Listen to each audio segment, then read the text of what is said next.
Hello भाई लोग, क्या हाल चाल। थोड़े से रिकॉर्डिंग में देख लूं अच्छे से हो रही है। सारा बैकग्राउंड देखो उठ के, ठीक है। सभी ठीक है। सही है ना, कहीं से कोई दिक्कत नहीं। हाँ, तो हम स्टार्ट करने वाले हैं आज की क्लास में सबसे मोस्ट इम्पोर्टेंट टॉपिक, जिसका नाम है जनन। क्या नाम है इसका? जनन। इससे पहले हम क्या पढ़े थे? मानव नियंत्रण एवं समन्वय। थोड़ा सा अब ईगो हल्का सा तुम सबको सूचना बोलेंगे कि भैया इस चैप्टर को पढ़ने में थोड़ा सा सीरियस हो जाओ, क्योंकि इसमें दांत बिदोरी वाला काम नहीं करना है। ये चैप्टर में पढ़ाई ऐसा है कि तुमको लगेगा भैया कि क्या क्या पढ़ रहे हैं, लेकिन ये जीवन में पढ़ना बहुत ही जरूरी है, क्योंकि ये पढ़ने से हमारे लाइफ में प्लस में एग्जाम में तो होगा ही होगा। एग्जाम में कितना नंबर का पूछा जाएगा तो मैं अभी तुरंत बता दिया हूँ, 10 से कितना नंबर? 15 नंबर। हो सकता है 20 कभी कल छू सकता है, लेकिन कभी भी 10 से कम नहीं रहेगा। 10 से 15, 15 से 20 भी हो सकता है। बिहार बोर्ड वाला मतलब दारू गांजा पी के क्वेश्चन बनाता, वो कौनो चैप्टर से, जैसे कि इस वर्ष मैथ का त्रिकोणमिति चैप्टर से लगभग 53 नंबर का क्वेश्चन दिया था एक। अब बताओ, अब तुमको बोल दे कि भैया 10 से 15 नंबर दिए ले रहेगा, 10 से 15 नंबर का इंपॉर्टेंट चैप्टर है। अब आ जाएगा 20 नंबर, तो फिर हमको गरिएगा, इससे अच्छा गरिया मैं, तो इसीलिए हम बोल दिया हूँ कि भैया गांजा भांग पी के पढ़ाता है, इसलिए ठीक है। ये तो रहा एग्जाम की नजरिए से बात। और यहाँ से एगो हमेशा हर साल 5 नंबर वाला क्वेश्चन आएगा, यानी कि जो लॉन्ग क्वेश्चन होता है ना 5 नंबर, एक हर साल यहाँ से आएगा ही आएगा। दूसरा, और क्या इंपॉर्टेंट है सर जी, तो जब इसके बाद जो क्लास 11th और 12th में जाओगे, यानी कि क्लास 12th में, तो 12th में जाओगे तो बायोलॉजी से जब पढ़ोगे तो बायोलॉजी का 3 गो बुक आएगा, फर्स्ट सेकेंड और थर्ड। हालांकि एक ही बुकवा में 3 गो रहेगा, 1 2 3। तो पहला में जो एक बुकवा में पढ़ना रहेगा, उसमें टोटल के टोटल क्या पढ़ना रहेगा भैया? जनन के बारे में। यानी कि जब बायोलॉजी में जाओगे तो जनन का बहुत बड़का एगो चैप्टर है। समझ में आ रहा है? क्लास 10th में जो हम जनन पढ़ते हैं वो थोड़े थोड़े ऊपर ऊपर की बात पढ़ते हैं, जिसको हम सब बोलते हैं बेसिक से। थोड़े थोड़े हमको जानकारी मिलता है, बस जनन के बारे में बहुत कम मात्रा में यहाँ पर जानकारी मिलेगा। जैसे 12th में जाओगे तो इस चैप्टर से बहुत काम आने वाला है, बहुत, जिसको नहीं बोलते हैं बहुत काम। ठीक। दूसरा, हमारे लाइफ में तो भैया माथी बोलो, जब चैप्टर खत्म होगा तब हम चर्चा करेंगे भैया बताओ कि जीवन में ये चैप्टर की भूमिका क्या है। ठीक नहीं, अभी फिलहाल बोले कि एग्जाम में इसका क्या भूमिका है, तो भैया 10 से 15 नंबर। और सबसे बेसी इंपॉर्टेंट है क्लास 12th में, यहाँ से बहुत सारा क्वेश्चन बनता है। और क्लास 12th में जब जाओगे तो जनन का एक बहुत बड़ा चैप्टर है। अगर क्लास 10th ही अच्छा से नहीं पढ़ा रहे होगा तो भैया उसमें उम्मीद ही नहीं रखो कि तुमको ये समझ में आने वाला है। तो ये कौन सी होना गया था, चलो। तो समझ में आ गया कि नहीं क्लास 12th के अकॉर्डिंग क्या इंपॉर्टेंस है, ये चैप्टर का क्या क्या मतलब महत्वपूर्ण बातें था, क्या मतलब इसमें क्या काम है, ये हम बता चुके हैं। अब चलते भैया इसमें हम पढ़ना क्या है। देखो, जब एनसीईआरटी बुक में देखोगे तो इस चैप्टर का पता नामा कैसे रहेगा? जीवों में जनन कैसे होता है। हालांकि शॉर्ट में उसको हम जनन ही बोल सकते हैं, इंग्लिश में क्या बोलते हैं? रिप्रोडक्शन। एनसीईआरटी बुक देखोगे तो जीवों में जनन कैसे होता है, बाकी बात सब बुक खोलोगे तो उसमें क्या रहेगा? जनन। अब देखो भैया ये जनन होता क्या है और इसमें हम क्या पढ़ेंगे, वो थोड़ा सा हम बढ़िया से भैया पढ़ लेते हैं। देखो भैया, जनन बस एक शब्द में बोलते हैं तो संतान उत्पत्ति करना, नए संतान का उत्पत्ति करना, उत्पत्ति करने की सारी क्रिया को जनन कहते हैं। बस इसको अगर पॉइंट 2v1 में अगर लिखना चाहो, मतलब एक शब्द में, सर जनन क्या होता है, तो जनन का सीधा सीधी अर्थ होता है भैया, अर्थ होता है बच्चा पैदा करना। बस अपना भाषा में अगर बोलो तो संतान। ओ नए, ओ हो मेरा एक ही प्रॉब्लम है, नए संतान का उत्पत्ति करने की क्रिया को ही क्या कहते हैं? जनन कहते हैं। ये जो ऊपर में लिखा हुआ है वो तुम्हारा क्या है सर जी? परिभाषा। और जो नीचे में वो अर्थ लिखे हैं वो अपनी भाषा में लिखेंगे। देखो पहले नंबर हम क्या पढ़ रहे हैं, थोड़ी सी मैं बता देता हूँ क्या पढ़ रहे हैं। बायोलॉजी। क्या पढ़ रहे हैं? बायोलॉजी। अभी क्लास 10th में ही, मैं क्लास 10th में ही तुमको कुछ बातें समझा देता हूँ। बायोलॉजी मतलब क्या होता है? हम अपने शरीर के बारे में पढ़ना। तो हमारे शरीर का हर वो पार्ट के बारे में पढ़ेंगे, तभी क्या कहलाएगा? बायोलॉजी। अब उसमें तुमको कहीं कहीं शर्म वाला चीज पढ़ने वाला आएगा, उसमें शर्माओगे तो भैया सबसे बड़ा तुम गलती कर रहे हो। बायोलॉजी का मतलब सीधे सीधे हमारा शरीर के बारे में। हमारा शरीर में बहुत सारे अंग है जिसको हम सब क्या करते हैं? नहीं पढ़ने का कोशिश करते हैं। समझा? तो जिसको पढ़ने का कोशिश नहीं करते हैं, जो गलत गलत शब्द है, उसी के बारे में हम इस चैप्टर में पढ़ेंगे, जनन में। समझ में आ रहा कि नहीं? समझ में बातें आ रही कि नहीं? तो इसीलिए मैं एगो रिक्वेस्ट करना चाहूंगा कि भैया जनन चैप्टर पढ़ रहे हो तो इसका मतलब हम वो चीज पढ़ेंगे जो कि हमारा प्राइवेट होता है, जिसको किसी को शेयर नहीं किया जाता, जिसके बारे में किसी को नहीं बोला जाता, जो कि बहुत बड़ा हमारा अनुसार क्या है, गलत है। क्योंकि अकॉर्डिंग टू टीचर बायोलॉजी का बहुत बड़ा ये सब क्या है, गलत अफवाह, ठीक है। तो इसीलिए लाज शर्म थोड़ा सा दूर रख देना और दिल खोल के आराम से बढ़िया से क्या करो, पढ़ाई करो। कोई लाज शर्म वाली बात नहीं है। जब पढ़ाई पढ़ रहे हो बायोलॉजी तो भैया शरीर के बारे में पढ़ेंगे। हम अपने शरीर के बारे में पढ़ने में हमको कोई शर्म और कोई लज्जा भी हमको नहीं आना चाहिए। मैं यही चीज क्या करूं, बता रहा हूं। क्लियर। और ये चीज बोलने में किसी को शर्म भी नहीं आना चाहिए। गर्व से बोलेंगे कि हाँ हम बायोलॉजी का जनन चैप्टर पढ़ रहे हैं। क्यों शर्माएंगे भाई, क्यों शर्माएंगे? जब पढ़ना ही है तो शर्माना क्यों? तो इसीलिए शर्माना उर्माना क्या करते हैं ना, बंद। ठीक है, समझ गए होगा हम क्या पढ़ने वाले हैं। तो जनन क्या है सर जी? तो नए संतान का उत्पत्ति करने की सारी क्रिया को हम क्या बोलते हैं, जनन। अगर एक शब्द में, अगर अर्थ में अपनी भाषा में समझना है तो यहाँ पर याद रखना भैया, बच्चा को पैदा करना। जैसे हम अपने संतान को उत्पत्ति कैसे करेंगे, हम हो गए। पेड़ अपने बच्चे को कैसे जन्म देता है, जैसे एक पेड़ से दूसरा पेड़ कैसे बनता है। तो तुम बोलोगे सर पेड़ में जो जो पेड़ से जो पेड़ में जो फल बनता है वो फल में क्या रहता है, बीज, और वो बीज को बो देते हैं तो क्या कहता है, नया पौधा निकल जाता है। लेकिन वही तो पढ़ना हमको कि वो बीज कैसे बनता है, वही हमको पढ़ना कि वो बीज कैसे बनता है और हमारे जो संतान उत्पन्न हुआ वो कैसे होता है। समझ में आ रहा? जानवर जैसे गाय भैंस जो भी, वो संतान उत्पत्ति कैसे करता है, यही सब के जानकारी इस चैप्टर में पढ़ना है। प्लस में और कुछ जीव हैं जिसको हम बोलते हैं एक कोशिकीय जीव। याद रखना, एक कोशिकीय,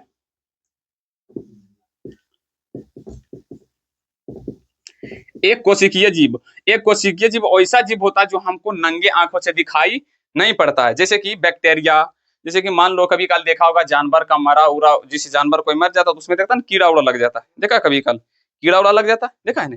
वो कीड़ा अपने संतान को उत्पत्ति कैसे करता है, 1 से 2, 2 से 3, 3 से 4, ये कैसे करता है। जैसे कोरोना वायरस का नाम सुना होगा, कोरोना वायरस 1 से 2, 2 से 3, 3 से 4, 5 कैसे हुआ अपने आप। वो अपने संतान को कैसे बढ़ा लिया, 1 कोरोना से 2 कोरोना, 2 कोरोना से 3, 3 से 4, धीरे जैसे हम होता है भैया, हम अभी अकेले बेटा है, अरे भैया भाई भाई तो 2 हैं लेकिन अभी हमें अकेले आदमी है कि नहीं। तो हमको अपना पीढ़ी संतान उत्पन्न करना, हमको मतलब जनसंख्या बढ़ाना था। हमको को बाल बच्चा, 2 बाल बच्चा, 3 बाल बच्चा, 4 बाल बच्चा, मतलब समझ लो कि हमारा 6 बाल बच्चा हुआ, 6 को फिर 6 हुआ तो कितना हो गया, 36, फिर ओकरो 6 हुआ तो कितना हो गया, लो भैया हो गया बेड़ा पार। समझ में आ रहा कि नहीं? तो उसी तरह से कुछ कुछ एक कोशिकीय जीव के बारे में भी हमको पढ़ना है कि भैया वो अपना संतान उत्पत्ति कैसे करता है। अब वो एक कोशिकीय जीव का नाम मैं थोड़ा सा बता देना चाहता हूँ कि जैसे कि अमीबा, क्या अमीबा, ईस्ट पैरामीशियम, पैरामीशियम, ये सब जो जीव है छोटे छोटे और बहुत सारे हैं। ये सब छोटे छोटे जीव है जो कि कभी जिंदगी में हम सब देखे भी नहीं है, लेकिन फिर भी उसके बारे में पढ़ना क्यों, क्योंकि यहाँ से एग्जाम में भर भर के क्वेश्चन पूछा जाता है। याद रखना मेरे बाबू लोग, एग्जाम में यहाँ से भर भर के क्वेश्चन पूछा जाता है, ठीक है। तो इसीलिए हम एक कोशिकीय जीव के बारे में भी थोड़ा सा क्या करेंगे, पढ़ाई पढ़ेंगे। जैसे एक कोशिकीय जीव क्या भैया, अमीबा। एक अमीबा से दूसरा अमीबा कैसे बनता है, एक अमीबा अपने बच्चे को कैसे पैदा कर सकता है, ईस्ट जो है अपने संतान को कैसे पैदा करता है। संतान मतलब समझ रहे हो। अब बच्चा ना बोलेंगे, क्या बोलेंगे हम, संतान। संतान बोलो या बच्चा बोलो, बात नहीं बोलता, हमारा नालायक संतान निकल गया, वही। ठीक है। एक अमीबा अपने संतान को उत्पन्न कैसे करता है, ईस्ट कैसे करता है, पैरामीशिया कैसे करता है, ये सब के बारे में वगैरह वगैरह हम क्या करेंगे, पढ़ेंगे। क्लियर, समझ में आ रहा है कि नहीं? तो भैया जनन क्या है, तो याद रखना नए संतान की उत्पत्ति, बस अर्थ अपना शब्द में लिखे, ये अपना भाषा है, बच्चा पैदा करने, बच्चा पैदा करने की सारी क्रिया को क्या बोलते हैं, जनन बोलते हैं। क्लियर। अब तुम सब सोच रहे हो सर जी शादी ब्याह के बारे में पढ़ेंगे। हाँ भैया शादी ब्याह से बच्चा होता है, बाल बच्चा होता है, ऐसा थोड़ी होता। मैं इसको भी हटा दूं, किसी को कोई प्रॉब्लम? अब यहाँ पर थोड़ा सा हल्का सा मैं थोड़ा सा कुछ चीज है जो मैं तुम सबको क्लियर कर देता हूँ। क्या? तो देखो कितना लोग डीएनए का नाम सुना है, डीऑक्सी न्यूक्लियोराइबो एसिड, इसका फुल फॉर्म डीएनए। अच्छा, कोशिका के बारे में क्लास 9 में पढ़ा ही होगा। कोशिका क्या है सर जी, तो हमारे शरीर के संरचनात्मक एवं क्रियात्मक इकाई। थोड़ा सा ये 9th क्लास में थोड़ा सा बेसिक की बात करने, तो उसके बाद फिर से हम जनन पर आ जाएंगे। जनन मतलब समझ गए, संतान उत्पत्ति करना। अब थोड़ा सा कोशिका पर आ जाते हैं। हमारे शरीर किससे मिला होता, हमारे शरीर किससे मिलकर बना था, छोटे छोटे छोटे छोटे छोटे छोटे कोशिका। कोशिका का आकार कैसा होता, तो भैया ऐसे गोल की तरह था, जिसके बीच में क्या होता, केंद्रक। पढ़ा होगा, केंद्रक बोलते हैं कि या कुछ और बोलते हैं, बता दो क्या बोलते हैं, केंद्रक। और यहाँ पर माइटोकॉन्ड्रिया, गल्जी बॉडी, गल्जी काय, लाइसोसोम, राइबोसोम, ये सब वगैरह वगैरह पाया जाता है, जिसके बारे में हमको भी कुछ जानकारी क्लास 9th में पढ़ा, जिसके बारे में अभी हम चर्चा नहीं करेंगे। क्यों नहीं करेंगे, क्योंकि भाई क्लास 9th का बात था, वो 9th में पढ़ने था। अब ये क्या था है बीच में केंद्रक। अब केंद्रक के अंदर में भी बहुत चीज पाया जाता है, जिसमें से एक मेरे प्यारे लल्लो जो है, जिसका नाम है गुणसूत्र। क्या नाम है उसका, गुणसूत्र। हर एक कोशिका के अंदर में कितने गुणसूत्र पाया जाता है, याद रखना 46। कितने गुणसूत्र पाया जाता है, 46। मतलब ये कहने की बात हम कहना चाह रहे हैं कि भैया हमारा शरीर किससे मिलकर बना था, कोशिका से। और हर कोशिका के अंदर में क्या पाया जाता, केंद्रक। जैसे कोशिका के अंदर में माइटोकॉन्ड्रिया, केंद्रक वगैरह वगैरह ये सब पाया जाता है ना, उसी तरह से केंद्रक के अंदर में भी पाया जाता है एक प्यारा प्यारा सा मेरा नाम है, जिसका नाम है गुणसूत्र। गुणसूत्र का चित्र कैसा होता है, तो भैया मैं गुणसूत्र का चित्र कोशिश कर रहा हूँ पारने का, कोशिश नहीं कर रहा हूँ, बहुत परफेक्ट ही पारूंगा, ऐसा ही होता है रियल में। अरे भैया हो जा सही से।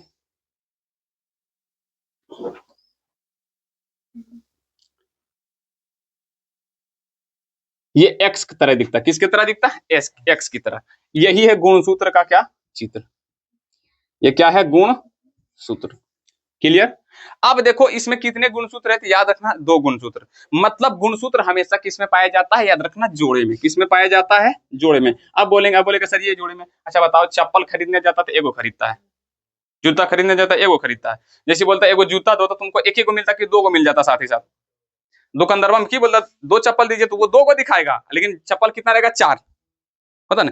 तो मतलब चप्पल हमेशा किस में होता, जोड़े में। तो इसी तरह गुणसूत्र भी हमारे जो केंद्रक के अंदर में होता है, वो कब क्या होता है, जोड़े में। अगर जोड़ा बोलेगा तो 23 जोड़ा, कितना जोड़ा, 23 जोड़ा। अगर ऐसी बोलेगा तो भैया कितना होगा, 46। जैसे बोलेंगे कि हम 23 को चप्पल लिए, तो मतलब उसमें चप्पल की संख्या कितनी होगी, तो 46। और जोड़ा बोलेंगे तो कितना, 23। क्लियर। अब ये केंद्रक के ही अंदर में क्या पाया जाता भैया, क्या पाया जाता, याद रखना गुणसूत्र। एक केंद्रक के अंदर में कितना गुणसूत्र, 46। अगर जोड़े में पूछेंगे तो कितने जोड़े, तो 23 जोड़े गुणसूत्र। ठीक है। अब बोलेगा सर ये गुणसूत्र का हाल पढ़ा रहे हैं, तो भैया यही है जो, जैसे कि हमको घर बनाना था, इंजीनियर को बुलाना पड़ता है भैया, ड्राइंग की मिस्त्री को, कि भैया घर बनाना है, क्या क्या करना पड़ेगा। जैसे हम मान लो हमको मूर्ति बनाना किसी चीज का, सरस्वती माँ का, चाहे कुछ का भी, दुर्गा माँ, किसी इंसान का ही बनाना है, तो हमको क्या करना पड़ेगा, किसी मतलब चित्रकारी या जो मूर्ति बनाने वाला उसको बुलाएंगे। तो सेम उसी तरह जब हमारे संतान उत्पन्न करता तो उसको हाथ कौन बनाता है, उसका मूड़ी का संरचना कौन करता है, उसका ये हाथ कौन बनाता, देह कौन बनाता, अंदर में जो होता दिल, धड़कन, किडनी, फेफड़ा, गुर्दा, वो सब कौन बनाता। तो याद रखना यही हमारा चाचा जो है वो कौन है, गुणसूत्र। यही क्या करता है, बनाता है। याद रखना। मतलब इसको कह सकते हैं, ये इसके बाद जो एक चैप्टर है वंशागत की, उसमें हम इस सब के बारे में पढ़ेंगे, इसलिए बता रहे हैं थोड़ा सा, ताकि तुम सबको समझने में आसानी हो। तो ये गुणसूत्र ही क्या करता है, यही गुणसूत्र क्या करता है, स्ट्रक्चर देता है, किसका, जीवों का। जैसे कि आ जाते फिर से जनरल में, क्वेश्चन मेरा है कि कभी कल देखो आम के पेड़ में केला फलते हुए, आम के पेड़ में कभी केला फलते हुए देखा, नहीं। जैसे हम इंसान है, हमारा जो घर वाली आएगी वो भी इंसान देगा, तो हम हमारे घर वाली जो बच्चा पैदा होगा वो थोड़ी ना जानवर रहेगा, वो हमारे ही जैसा क्या रहेगा, इंसान। तो भैया वो कौन ऐसा चीज है जो इंसान में किसको पैदा करता है, इंसान में। अगर जानवर है तो भैया जानवर ही होगा, जैसे गाय है तो गाय का बछड़ा ही जन्म लेगा, भैंस है तो भैंस का ही होगा, इंसान का तो इंसान की बाल बच्चा जन्म होगा, बकरी का तो बकरी का ही होगा। अगर पेड़ है आम का तो उसमें आम ही फरेगा, केला है तो केला ही फरेगा, कोई दूसरा नहीं फरेगा। तो भैया मेरा क्वेश्चन ये है कि केला के पेड़ में कौन है जो बता देता भैया तुम केला का पेड़ है, केला ही बनेगा, इसमें केला ही फल देगा। जैसे कि हम इंसान है तो हमारा बच्चा भी क्या आना चाहिए, इंसान। इंसान के नाक भैया 2 गो नाक, 2 गो आंख, 2 गो हाथ, 2 गो पैर, ये सब उसको जानकारी कौन देता है भैया, जब संतान को बनाया जाता है तो उसको जानकारी कौन देता है, तो यही है गुणसूत्र। ये गुणसूत्र हमारे शरीर के हर कोशिका के अंदर में है। और यह क्या किया है, हमारा सारा गुण को के लिए है, सेब के लिए एक मेमोरी की तरह क्या किया, सेब। देखो सोच वाला नहीं, दिमाग वाला, सिर्फ दिमाग में जो है ना भरा हुआ, जैसे दिमाग में कुछ चीज आद के लिए है, जैसे हमारा गुण है भैया, बहुत सारा गुण है, लेकिन इसमें कुछ एगो आद के, बहुत सारा चीज हमारे दिमाग में आद है। इसको गुणसूत्र कभी भी सेव नहीं करता है। सेव क्या करता है भैया, ई सेव करेगा। कौन कौन गुण सेव करेगा, कि भैया तुम काला है, वो सेव कर लेगा। तुम्हारा हाथ लंबा है, वो सेव कर लेगा। तुम्हारा हाइट कितना, वो भी सेव कर लेगा। तुम लंबा होगा कि बौना होगा, वो भी सब किसके अंदर में सेव है? गुणसूत्र के अंदर में। खाली दिमाग वाला चीज गुणसूत्र के अंदर में सेव नहीं रहता है। तुम काला है कि गोरा है किसके अंदर में सेव है? गुणसूत्र के। तुम लंबा है कि बौना किसके अंदर में सेव है? गुणसूत्र के अंदर में। समझ में आ रहा है यह बात है या नहीं? सेम उसी तरह जो हमारी घर वाली होगा उसके अंदर में भी कोशिका होगा, छोटा छोटा, उसका शरीर भी कोशिका से बना हुआ, उसके अंदर में क्या पाया जाता है? गुणसूत्र। हमारे घर वाली छोटी है कि बड़ी, उस सब किसके अंदर में सेव है? उसी का गुणसूत्र में। समझ में आ रहा कि नहीं? क्लियर? याद रखना गुणसूत्र हमेशा एक कोशिका में कितने गुणसूत्र? 46। बोले जोड़े तो 23। दिमाग में हमेशा रखियो। अब तुमसे हम पूछें कि भैया बताओ कि आम का पेड़ में आम ही फड़ेगा, केला में केला ही फड़ेगा, ये कौन डिसाइड करता है? याद रखना गुणसूत्र। अब पूछेंगे हमारा जो बाल बच्चा होगा उसका पैर कौन बनाया? तो कौन? गुणसूत्र। पैर लंबा होगा कि बौना होगा, कौन बनाया? गुणसूत्र। हमारा बेटा नाटा होगा कि लंबा होगा, कौन डिसाइड करेगा? गुणसूत्र। हमारा बेटा गोर होगा कि कार, कौन डिसाइड करेगा? गुणसूत्र। हमारा जो बच्चा होगा वो लड़का होगा कि लड़की, है कौन डिसाइड करता है? यही है गुणसूत्र। समझ में? सारा का सारा। हम लड़का है तो हमारे गुणसूत्र के अंदर में सेव है कि भैया लड़का ये है। हमारे घर वाली जो है उसके अंदर में सेव है कि ये लड़की है, दोनों का सेव है। समझा? तो हमारे बाल बच्चा में डिसीजन सब आगे पढ़ते जाओ, पूरा भी सिर्फ क्वेश्चन कर रहे हैं, पूरा आंसर जानना तो पूरा चैप्टर को पढ़ना। अभी तुरंत एक ही वीडियो में सब चीज सोचेगा हो जाए एक ही क्लास में, तो भैया फिर रुको 10 घंटा पढ़ा देते लगातार सब क्वेश्चन, जब हमें पता चलेगा आप आगे से पढ़ते जाओ पीछे से भूलते जाओ, खत्म हो जाएगा। तो ये चीज थोड़ी ना था। ये सबको नोट्स नहीं करना, बस क्वेश्चन मतलब दिमाग में तुमको डालने की ये चीज डिसाइड करता। समझ में आ रहा है कि नहीं? गुणसूत्र ये क्या है? अब ये गुणसूत्र के बारे में क्लास जब अगला चैप्टर जो पढ़ेगा ना उसमें तुम गुणसूत्र के बारे में अच्छे से पढ़ोगे।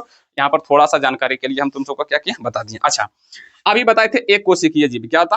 एक कोशिकीय। तो भैया एक कोशिकीय जीव भी होता, वो भी किससे बना था? कोशिका से। उसके अंदर में भी केंद्र होता और उस केंद्र के अंदर में भी क्या आता? उसका गुणसूत्र। अच्छा, गुणसूत्र को जब ऐसे करके खींचा जाएगा ना, अच्छा ये वाला बताओ क्या है? ऐसे करके कर लिए तो ये हो गया गमछी। यही गमछी से क्या किए हम? थोड़ा सा रुक जा भाई, कुछ निकाल लेते हैं, 1 मिनट रुक जाओ। हटना नहीं चाहिए खाली। रे लड़का हल्ला कोई मत करो। हाँ, ये गमछी था, उससे हम ये चीज इसको निकाल ली। ये क्या है? बोलेगा सर जी धागा या रस्सी।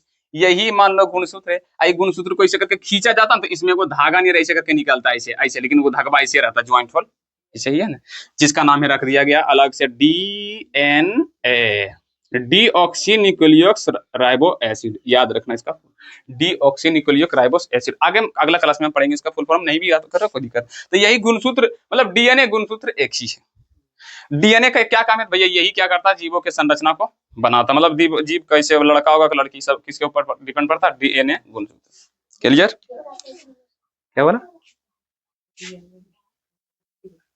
नहीं, डीएनओ को भी खींच के निकाला गया जब क्लास 12 में जाएगा। आप सारा चीजें ही बता देंगे फिर पता चलेगा गोबड़ जगह है, इसलिए हम नहीं बताना चाह रहे। ठीक है, क्लियर? समझ में आ रहा? अब चलते भैया जनन। अब तुम सबको बता सकते जन्म में। अब बोलेंगे भैया संतान उत्पन्न करना, तो मतलब संतान कौन उत्पन्न करता है? यही गुण सूत्र। यही गुण सूत्र क्या करता है? जीवों को बनाता है। समझ में आया? कोशिका विभाजन क्लास 9 में तुम सब पढ़ा होगा। विभाजन मतलब एक कोशिका से दो, दो कोशिका से 3। क्लियर? आ गया ना? अब फिर से आ जाते भैया जनन। क्या था? जनन। अब आ जाते फिर से टॉपिक पर। क्या? जनन। जनन क्या है सर जी? तो संतान का उत्पत्ति करना, नए संतान का जन्म देना, बस। और अच्छा से लिखें, जन्म देना। ठीक है, अपना भाषा में जन्म देना ही क्या कहलाता? जन्म। अब देखो हम क्लास 10 में क्लास 10 में किस किस के मतलब जन्म, कौन कौन ऐसा जीव के बारे में पढ़ेंगे? तो पहले नंबर एक कोशिकीय जीवों में जनन। पहले क्या पढ़ेंगे? एक कोशिकीय। और दूसरा पादप में जनन, कि पेड़ पौधा जो होता है अपना संतान को कैसे उत्पत्ति करता है। दूसरा मानव। मानव बोले तो हम सब। ये 3 चीज के बारे में हम क्या करेंगे? पढ़ेंगे क्लास 10 में। क्लियर? समझ में आ रखने। अब यहां पर से आ जाते हैं कि भैया अब जनन कितने प्रकार के होते हैं? ये क्वेश्चन उठता है। जनन के प्रकार ये होता है 2 प्रकार के, याद रखना। लैंगिक जनन, सॉरी पहले अलैंगिक लिखते हैं। कौन जनन? अलैंगिक, जिसको असेक्सुअल भी बोलते हैं, अलैंगिक जनन। इसको बोलेंगे लैंगिक जनन। लैंगिक जनन। अलैंगिक जनन क्या होता है? और लैंगिक जनन क्या होता है। तो हम तुमसे ये क्वेश्चन पूछते हैं कि भैया तुम सब एक क्वेश्चन मुझे बताओ, अगर हम अपना पीढ़ी को, अच्छा क्वेश्चन ये पूछते हैं कि जनन करना क्यों जरूरी है, मतलब संतान उत्पन्न करना क्यों जरूरी है। सिंपल भैया, अपने मतलब वंश को क्या करना, बचाने के लिए। अगर हम ना करेंगे शादी ब्याह, हमारा बाल बच्चा ना होगा तो हमारा वंश खत्म, यहीं तक खत्म, वंश खत्म हो जाएगा। समझा कि नहीं। तो पूछेगा कि जनन, जीवों के लिए जनन क्यों अनिवार्य है, तो भैया अपनी वंश को बचा के रखने के लिए, बस। क्लियर। अच्छा एक क्वेश्चन और, कि क्या अगर जनन कोई नहीं करेगा तो क्या कोई अति जीवित, जैसे कि हम हैं, चाहे कोई भी जीव होगा, तो जनन नहीं करेंगे तो जीवित नहीं रह सकते हैं। तो आंसर है भैया ऐसा कोई बात नहीं है। जनन करो या ना करो, जीवित उससे कोई फर्क पड़ने वाला नहीं है। जैसे पोषण, शोषण, परिवहन, उत्सर्जन पड़ा था नहीं, इसमें से चारों में से कोई वो क्रिया नहीं होगा तो भैया तुम मर जाओगे। तो बोले थे ना जीवों के जीवित रहने के लिए 4 चीज जरूरी है। तो क्या उसमें से एक जनन भी है। बोले थे उस समय भैया वो जनन भी क्या है, जय पराक्रम के लक्षण है, बोले थे ना। तो लेकिन ये है सिर्फ संतान को उत्पन्न करना, नया बनाना। अब ये करो या ना करो, इससे कारण कोई जीवित रहे, जैसे बोलेगा कि भैया अगर तुम जनन करोगे तभी जीवित रहेगा, तब ऐसा कोई बात नहीं है। जीवित रहने के लिए किसी भी जीव को जनन करना कोई आवश्यक नहीं है। क्लियर। अब चलते फिर से भटक गए, आ जाते हैं। जनन के कितने प्रकार, 2 प्रकार, अलैंगिक और लैंगिक। अच्छा अब ये बताओ कि अब हमको मान लो हमारा पीढ़ी को बढ़ाना है, हमें क्या करना पड़ेगा। सबसे पहले तुम सब बताओ क्या करना पड़ेगा, शादी। क्या करना पड़ेगा, शादी।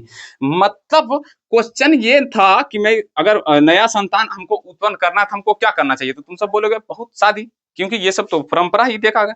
तो भैया क्वेश्चन ये आ रहा है कि भैया हमको शादी क्यों करना है, क्या बिना शादी किए हम संतान को उत्पन्न कर सकते हैं। तो आंसर है नहीं।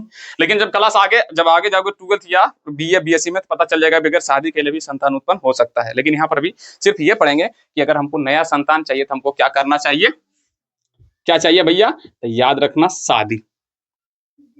तो शादी में तो भैया अगर हमको नया उत्पन्न करना है तो एक तो हम रहेंगे, एगो कौन रहेगा, हमारा धर्म पत्नी। तब हमको जाकर नया होगा क्या, नया संतान होगा। क्लियर। किसी को सॉरी किसी को कोई प्रॉब्लम है तो भैया बोल देना। हम और हमारे पत्नी मिलकर क्या करेंगे, नया संतान को उत्पन्न कर सकते हैं, अन्यथा संभव वाली बात नहीं है। तो यहाँ पर हम जनन कर रहे हैं, तो नया संतान उत्पन्न कर रहे हैं, जनन कर रहे हैं। तो बताओ इसमें कितने लोग भाग लिए, तो भैया 2 लोग। कितने लोग भाग लिए, तो 2 लोग। तो यानी कि बोल सकते हैं, अच्छा बताओ जनक किसको बोलते हैं, तो जो हमको जन्म देता है उसको क्या बोलते हैं, जनक। तो भैया हमारा बेटा को जन्म कौन दिया, हम और हमारा पत्नी मिलके। तो भैया कह सकते हैं कि ये हम भी इसका क्या है, जनक है, और ये भी इसका क्या है, तो याद रखना जनक। तो मतलब ये है कि भैया हमारा संतान को उत्पन्न करना तो कितने जनक को भाग लेना चाहिए, तो 2 जनक। क्या होना चाहिए, 2 जनक। वो भी क्या, वो भी विपरीत। वो भी क्या होना चाहिए, तो याद रखना विपरीत। मतलब एक होना चाहिए नर, तो दूसरा होना चाहिए मादा। तो भैया जिस जनन में 2 आदमी, जो मतलब जब संतान की उत्पत्ति करने में 2 गो मिलकर, 2 मतलब जो 2 जनक भाग ले, तो उसी जनन को बोलते हैं हम लैंगिक जनन। क्लियर। लैंगिक जनन क्या है सर जी, तो 2 विपरीत जनक, यानी कि एक नर और दूसरा मादा जब मिलकर नया संतान की उत्पत्ति करता है तो उसको बोलते हैं लैंगिक जनन। और अलैंगिक जनन किसको बोलते हैं, भैया इसमें सिर्फ एक ही जनक भाग लेता है, सिर्फ एक जनक। मत बोलेगा सर जी ये कैसा बात बोल दिया, तो आंसर है हाँ। हम इसको इसीलिए पहले पढ़ा दिए ताकि इसको बोलेंगे ना कि एक जनक मिलकर, जैसे बोलेंगे हमको संतान उत्पन्न करना था, हमको हर हाल में 2 शादी करना ही पड़ेगा, हम और हमारी पत्नी। लेकिन अगर तुमको हम बोलेंगे कि एक आदमी एक चल्ला भी संतान को उत्पत्ति कर सकता है, तो तुम मानोगे, आंसर है नहीं मानोगे। क्यों नहीं मानोगे, क्योंकि आज तक तुम सब देखा नहीं, लेकिन वही तो देखना है हमको बायोलॉजी में। तो भैया जब एक जनक भाग, जब खुद सिर्फ एक ही जनक नया संतान को उत्पत्ति करे, क्या बोले, जब एक ही जनक मिलकर, चाहे एक ही जीव भी बोल सकते हो, कोई दिक्कत वाली बात नहीं है। जब एक ही जीव अपने संतान का उत्पत्ति कर दिया तो उसको क्या बोलेंगे, अलैंगिक। अलैंगिक में भैया 2 जनक होना चाहिए, वो भी क्या होना चाहिए, तो याद रखना विपरीत। एक नर होना चाहिए तो दूसरा क्या होना चाहिए, मादा। तो भैया समझ ये आ गया होगा। अब इसको हम मिटाते हैं और थोड़ा सा परिभाषा लिख देते हैं भैया। क्या, तो अलैंगिक, लैंगिक के बारे में लिखे कि अलैंगिक के बारे में, अलैंगिक जनन। अलैंगिक जनन का है सर जी, तो याद रखना जनन की वह प्रक्रिया, क्या लिखना है, आराम आराम से हमको लिखना, जनन की वह प्रक्रिया जिसमें कितने जनक भाग लेते हैं रे, जिसमें एक, यहां पर बोले अलैंगिक, एक जनक भाग लेता है। क्लियर। अलैंगिक लिखा रहे हैं। अलैंगिक जनन क्या है सर जी? जनन की वह प्रक्रिया जिसमें सिर्फ एक जनन। अगर तुमसे हम पूछेंगे अलैंगिक जनन क्या है, तो बस एक ही शब्द में जवाब देना, सर जी एकरा में एक जनक भाग लेगा बस। जनन क्या है? देखो अलैंगिक मतलब एक जनक, अलैंगिक मतलब एक जीव या एक जनक बोल सकते हो। अरे भैया हम संतान को उत्पन्न किया, उसका जनक कौन है? उसका बाप हम नहीं हुए ना भैया, खत्म वाली बात। तो अलैंगिक मतलब होता है एक जनक, और जनन मतलब क्या था? नया बच्चा या संतान भी बोल सकते हो, संतान ही लिखते हैं भैया, बच्चा बोलेंगे तो तुम सबको ज्यादा अच्छी हो जाएगा। अरे रे, ठीक नहीं। तो एक जनक जब नया संतान उत्पत्ति करता है तो उसको क्या बोलते हैं? अलैंगिक जनन। मुझको फिर से बोलो, सॉरी, अलैंगिक जनन मतलब एक जनक मिलकर संतान की उत्पत्ति करना क्या कहलाता? अलैंगिक जनन। और यहाँ पर एक चीज याद याद रखना भैया, कि भैया यह जो जनन की प्रक्रिया वो हमेशा एक कोशिकीय जीव में होगा। मतलब एक कोशिकीय, जिसे बोले अमीबा, ईस्ट, पैरामीशिया बोले थे ना अभी, वो सब कौन सा जनन करता है? वो अलैंगिक जनन करता है। तो यहाँ पर नोट करने वाली बात, नोट टू दी पॉइंट याद रखना। देखो पहले बोल देते हैं, अलैंगिक जनन एक कोशिकीय भी होता है, बहुकोशिकीय भी होता है, लेकिन बहुकोशिकीय सिर्फ पेड़ पौधा में होता है। पेड़ पौधा में कितने कोशिका रहता था? ढेर सारा। लेकिन यहाँ पर लिख लेना तुम सब, कोई दिक्कत, नोट टू बी पॉइंट, क्या कि अलैंगिक जनन सिर्फ किस में होता? एक कोशिकीय जीव में। किसमें? एक कोशिकीय जीव में होता। क्लियर? अब तुमको क्या लिखना है छोटुआ लोग? तो लैंगिक जनन। क्या लिखना है हमको अब? लैंगिक जनन। लैंगिक जनन। क्लियर? अब लिखना लैंगिक जनन में क्या? जनन की वह प्रक्रिया, यहां से लिख देना, जनन की वह प्रक्रिया जिसमें दो विपरीत जनक भाग लेता, दो विपरीत जनक भाग लेता। अरे रुको जरा, एग्जाम्पल मोस्ट इंपोर्टेंट। जैसे एक कोशिकीय जीव लिखाए थे ना, ईस्ट लिख लेना। ईस्ट में कौन, आप पूछेंगे ईस्ट में कौन सा जनन होता? लैंगिक या लैंगिक? क्लियर? पैरामीशियम में पूछेगा एक कोशिकीय जीव में कौन सा जनन होता था? अलैंगिक। लेकिन हालांकि बहुकोशिकीय भी अलैंगिक होता है, लेकिन आगे चलकर हम पढ़ेंगे थोड़ा सा, कोई दिक्कत बोलिए, नोट टू बी पॉइंट लिख दिया, कोई दिक्कत किसी को नहीं। अब हम तुमसे क्वेश्चन ये करते हैं कि बताओ भैया पादप में कौन सा जनन होता होगा? तुम मेरे को खाली बस एक क्वेश्चन का जवाब दे दो, ये जो पादप होता है, वो पादप में पेड़ पौधा जो होता है वो कौन सा जनन करता है? मतलब वो संतान, ये दोनों में से कौन विधि अपनाकर वो संतान उत्पन्न करता होगा? वाह वाह वाह, ताली।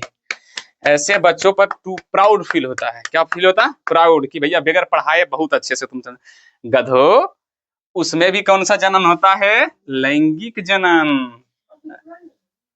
कहां पे हम बोले थे?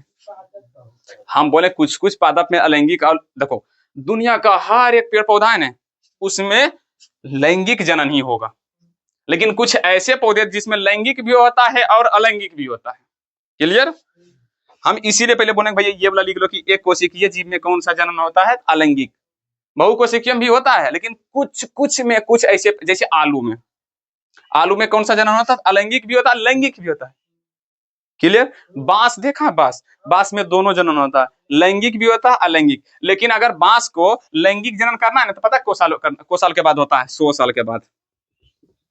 100 साल के बाद वो संतान का उत्पत्ति करेगा। इसीलिए वो कौन विधि अपनाता? अलैंगिक विधि। जरा जल्दी जल्दी देखता है ना, जड़िया फिर से ढेर से निकल जाएगा। जड़ भी देखता है, जल को भी देखा है, जड़िया फिर से ढेर छोटा छोटा निकल के, केला भी देखा होगा छोटा छोटा निकल। ये सब कौन सा जनन करता है? अलैंगिक जनन। आलू देखता है ना, मुंडी पर से कोई छोटा छोटा निकल जाएगा, वो फिर आलू बन जाएगा, नीचे क्या करेगा? ढेर से बना आलू जनन। तो वो कौन सा विधि अपनाता? अलैंगिक। लेकिन आप बोलेंगे आम तो भैया लैंगिक, धान तो लैंगिक, मकई तो लैंगिक, समझा? अमरूद का पेड़ तो लैंगिक, खजूर का पेड़ तो लैंगिक, समझा? महुआ का पेड़ तो लैंगिक। ये सब कौन सा जनन अपनाता है? लैंगिक। ये क्लियर? आ देखो, अब बोलेगा जब हम बच्चा थे ना, तो मेरा मन में भी क्वेश्चन यही आया था कि पेड़ पौधा में आखिर खजूर जो होता है, जैसे आम में कैसे फल आ जाता होगा? जब हम क्लास 10th में पढ़े थे तो हमको लगा था भैया लैंगिक कैसे होता होगा, अलैंगिक होता होगा। सर जी झूठ बोले, लेकिन आगे चलकर हम क्या करेंगे? पढ़ेंगे। ठीक? क्लियर? समझ में आ रहा? तो अलैंगिक जनन और लैंगिक जनन समझ में आ गया। और याद रखना पेड़ पौधा में भी कौन सा जनन होता है? लैंगिक जनन। पेड़ पौधा में एगो नर होता है तो दूसरा का क्या होता है? मादा। एक नर होता है तो दूसरा का क्या होता है? मादा। जैसे कि गाछ में देखा होगा, कुछ ताड़ में देखेगा जैसे अथी वाला रे, अरे कोई भी खजूर या ताड़ कोई का पेड़ देखा है, खजूर या ताड़ का, तो खजूर में देखेगा एगो में खजूर फरेगा और कुछ में रहेगा इसी करके खजूरा में ढेर सारा फूल गिरेगा। तो जिसमें फूल गिर रहा है वो नर है, वो क्या है, नर है, मर्दाना वाला है। बोलता होगा गाँव में बहुत है कि मर्दाना वाला खजूरिया है, तो वो जो है नर है, वो क्या चीज है, नर। और जिसमें खजूर फरता है वो उसको बोलते हैं मादा खजूर, वो मादा खजूर, ये नर खजूर। अब बोलेगा सर जी तो ये दोनों कैसे आपस में मिलता होगा, तो चलो आगे जाके पढ़ेंगे भैया। ये रात के उठता है वहां से उखड़ के चल जाता है खजूरिया फिर मादा खजूर के पास, समझा, और उसके बाद फिर अपना अच्छी जगह पर चलाता है। ये सब मेरा बच्चा वाला खुरापाती सोचा, लेकिन ऐसा कुछ नहीं है। खजूर एगो उठ के वहां पर नहीं जाता है, पढ़ेंगे हम आगे चक्कर, वो चलते हैं। तो भैया बताओ मोटा मोटी बात अभी क्या पढ़े, जनन क्या है, सब चीज भूल जाओ, बस बताओ जनन क्या है। जनन क्या है सर जी, नए संतान का उत्पत्ति करना। हम ये पढ़ेंगे भैया हम नए जीव को हमको कैसे उत्पन्न करना, ठीक, दो तरीके से, एक तो अलैंगिक तरीके से, दूसरा लैंगिक तरीके से। लैंगिक क्या सर जी, सॉरी अलैंगिक क्या है, तो जिसमें एक जनक भाग लेता हो, कहाँ दिया, एक जनक भाग लेता हो, ठीक है। अलैंगिक में जैसे सॉरी अलैंगिक किसमें होता है, एक कोशिकीय जीव में, ठीक है। और लैंगिक जनन क्या होता है, तो भैया उसमें दो जनक होता है, लेकिन दोनों क्या होना चाहिए, विपरीत, एक होना चाहिए नर तो दूसरा होना चाहिए मादा। तो बता पहले किसके बारे में पढ़े, अलैंगिक के बारे में। क्यों, अलैंगिक छोटा सा है, इसको खत्म कर लेंगे, बाकी इसका कोई काम नहीं, छोटा सा है, बाकी बात खत्म। सबसे बड़ा कौन है, लैंगिक, उसको बहुत बड़का पढ़ने पड़ेगा। क्लास 12th में भी जाएगा तो खाली इसी के बारे में पढ़ेगा, अलैंगिक खत्म। 12th में क्लास 10th तक अलैंगिक है, 12th जाओगे खाली लैंगिक रहेगा, अलैंगिक खत्म। तो अलैंगिक जनन के बारे में थोड़ा सा पहले क्या करेंगे, निपटा लेंगे। मतलब आप ये पढ़ने जा रहे हैं कि एक कोशिका जो है, एक कोशिकीय जीव क्या करता है, अपने संतान को उत्पन्न कैसे करता है। हो मम्मी बहुत थक गया है शरीर बा भैया, हल्का बोले थोड़ा थोड़ा। अभी तो चलेंगे लैंगिक में, कल के क्लास में आज अलैंगिक के क्या कर लेते हैं हम खत्म, थोड़ा सा कर लेते हैं, क्लियर। कितना टाइम हुआ, टाइम तो कुछ ज्यादा नहीं होना चाहिए, आधा घंटा हुआ होगा। हाँ पूरा परफेक्ट मेरा टाइमिंग है, 28:57, क्या बात है सर। जा सॉरी लाया घुमा के, चलो कोई बात नहीं। चलो अब हेडिंग डालो अलैंगिक। अच्छा अलैंगिक जनन क्या होता समझ गया, जिसमें एक जनक भाग लेता, मतलब वो एक शल्य संतान को उत्पत्ति कर देता। वो कौन करता, तो कोशिका छोटका छोटका जो हमको दिखाई नहीं पड़ता वो करता है। समझ में आ रहा है कि नहीं, अब कैसे करता है वो हम समझेंगे।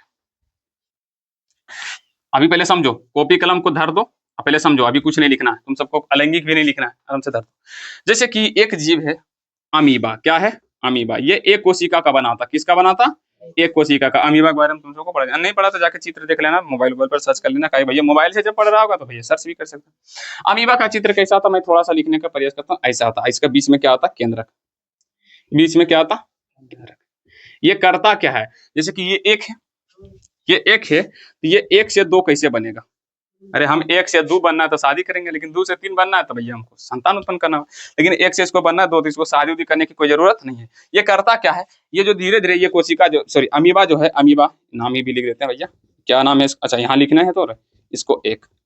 अब ये दूसरा स्टेप में क्या करेगा, ये अपने आप को जो ये है ना, ये धीरे धीरे पतला करेगा, क्या करेगा, पतला करके ये धीरे धीरे ऐसे कुछ इस प्रकार ऐसे आ जाएगा। ये केंद्रक भी धीरे धीरे क्या होगा, पतला होकर बीच से क्या आ जाएगा, टूट जाएगा। याद रखना ये धीरे धीरे बीच से पतला होकर क्या आ जाएगा, टूट जाएगा। और एक इस तरफ हो जाएगा, अब इसमें भी केंद्रक, और एक इस तरफ हो जाएगा, इसमें भी केंद्रक। अब बताओ अमीबा कितना था, एक, हुआ कितना, दो। भैया यही तो हुआ, एक से बन गया दो, इसको भी बनना है दो, तो भैया वही प्रोसेस अपने आप को क्या करेगा, दो भाग में तोड़ लेगा। दो भाग में भी तोड़ सकता है, या तो दो से अधिक भाग में भी तोड़ सकता है। और ये भी क्या करता है, एक भाग में भी तोड़ सकता है। अब यहाँ से दो से कितना हो जाएगा, चार, फिर चार से, हाँ 8 से 16, 16 से 32, धीरे धीरे ये बहुत सारा, अब बहुत तेजी से करता है, ये बहुत ही तेजी से करता है। ये कितना, तो एक कोशिका अमीबा के जीवन ही काल कितना होता है, 1-2 घंटा तो होता ही है। 1-2 घंटे में कम से कम 1-1.5 बाल बच्चा ही जन्म दे देता है। पहले नंबर हम बोल सकते हैं, अच्छा अमर का नाम सुना, अमर जो कभी मरे नहीं, तो हम बोल सकते हैं अलैंगिक जनन जितना भी करने वाला ना वो अमर होता है। क्या होता है, अमर होता है। जैसे देखो ये था, ये अपने आप को तोड़कर 1 से 2 बना लिया, मतलब ये नया बन गया। फिर तो ये कभी मरा है, मरेगा ही नहीं। तो मतलब बोल सकते हैं कि अलैंगिक करने वाला जितना भी जीव होता है वो अपने आप में अमर कहलाता है। क्या कहलाता, अमर। क्लियर। तो बताओ अमीबा कैसे जनन मतलब अमीबा जनन कैसे करता, समझ में आया। तो अमीबा जो इस जनन को प्रोसेस कर रहा है, ये जो अमीबा के जनन जो कर रहा है, जो अपने आप को 2 भाग में तोड़ के कर रहा है, इसी को हम सब बोलते हैं कौन विधि, तो याद रखना विखंडन। कौन बोलते हैं, विखंडन अलैंगिक जनन। विखंडन अलैंगिक जनन मतलब पहले समझाएं, पता है क्यों, अब इसीलिए समझाएं, पहले हम क्या करेंगे, यहाँ पर लिखेंगे फिर से जो लिखे थे ना, अलैंगिक मतलब अलैंगिक जनन के प्रकार। अलैंगिक जनन के प्रकार, जो सबसे पहला प्रकार है भैया विखंडन। क्या है? विखंडन। पूछेगा भैया विखंडन कौन सा जनन है, तो अलैंगिक है कि लैंगिक? अलैंगिक। विखंडन जनन भी लिख सकते हो या विखंडन अलैंगिक जनन, ठीक है। विखंडन जनन क्या होता है, तो भैया इसके बारे में थोड़ा सा लिख देते हैं भैया। जब जीव अपने शरीर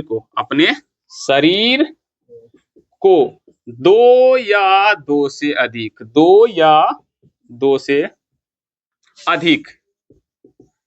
अधिक भागों में तोड़कर नए संतान का उत्पत्ति करता है, मतलब जन्म देता है। उत्पत्ति बोले तो उत्पत्ति करता है,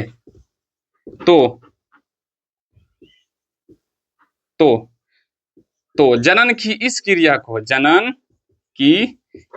को मिटा दें इसको, तो जनन की इस क्रिया को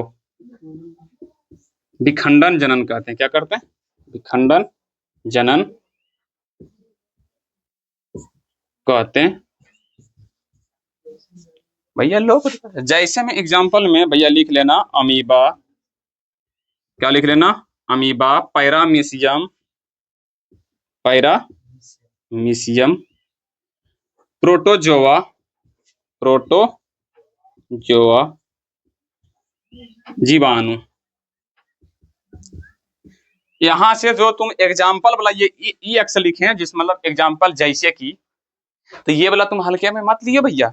पता है बोलेगा कि अमीबा में कौन सा जनन होता, तो याद रखना विखंडन। 2 नंबर में भी पूछता है, ऑब्जेक्टिव में मच्छी भाग जा भाई, तो यहाँ से 2 नंबर में पूछेगा और ऑब्जेक्टिव में भी पूछेगा। जैसे कि बोलेगा अमीबा में कौन सा जनन होता, तो याद रखना विखंडन, ठीक है ना। तो ये एग्जाम्पल को कभी भी हल्के में मत लेना। हम विखंडन मतलब कितने लोग, अच्छा पूरा क्लियर समझ में आ रहा है? अच्छा नाम से पता चल रहा है, नाम से। खंडन मतलब टूटना मतलब जब एगो जीव अपने आप को 2 भाग में तोड़ लेगा। जैसे कि मान लो हम अपने आप को काट लिए यहाँ से, और इधर से एगो नीरज बन जाएगा, एगो पैरवा नीरज बन जाएगा, मतलब हमारे एगो एन्ने बेटा, एगो एन्ने बेटा। कितना बेटा? 2 बेटा। लेकिन ऐसा संभव हमारे में हो ही नहीं, ऐसा संभव मेरे अंदर में है नहीं है।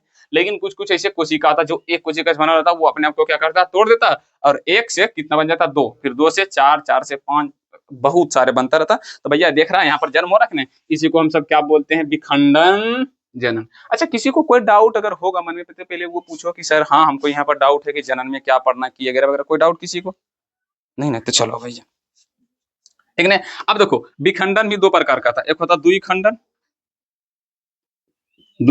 एक होता बहुखंडन। कितना लोग अपने से परिभाषा लिख लेगा? अरे तुम सब हमारा स्टूडेंट है तो अपने से लिख लेगा। क्यों लिख लेगा भैया?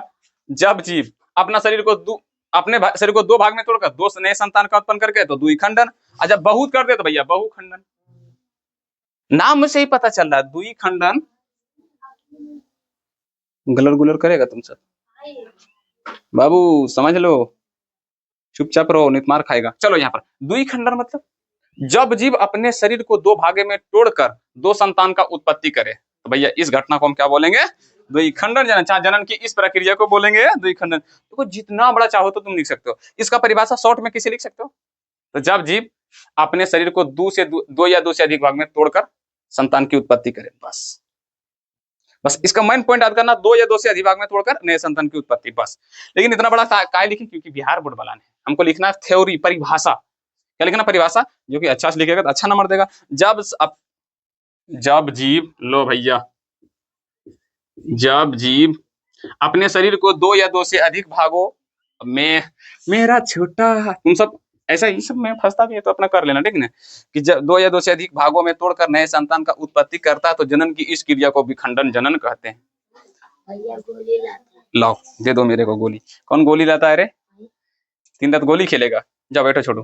हाँ अच्छा, द्विखंडन तो मतलब 2 भाग में, द्विखंडन मतलब 2 भाग में, तो मतलब जनन की वह प्रक्रिया जिसमें जीव, जैसे मर्जी हो वैसे लिख लेना, जनन की वह प्रक्रिया जिसमें जीव अपने शरीर को 2 भागों में तोड़कर 2 नए संतान की उत्पत्ति करता है, भैया द्विखंडन कहलाता है। एग्जाम्पल में लिख लेना भैया, पर्सनली अमीबा है, इसमें कौन रहेगा?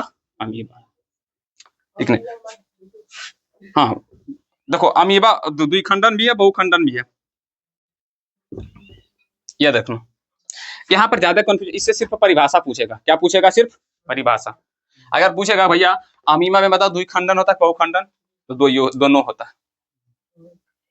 पैरामीशियम में ओनली वन द्विखंडन, प्रोटोजोबा में द्विखंडन, जीवाणु में द्विखंडन, अमीबा में सब चीज होता है। क्लियर कंचे? क्लियर, समझ में आ रहा कि नहीं? तो परिभाषा कितने लोग द्विखंडन और बहुखंडन के लिख लेगा। तो अलैंगिक जनन के पहला प्रकार पढ़े, अब चलते हैं दूसरा प्रकार। क्लियर? मैं इसको मिटाऊं, इसको मिटा दें ऊपर वाला को।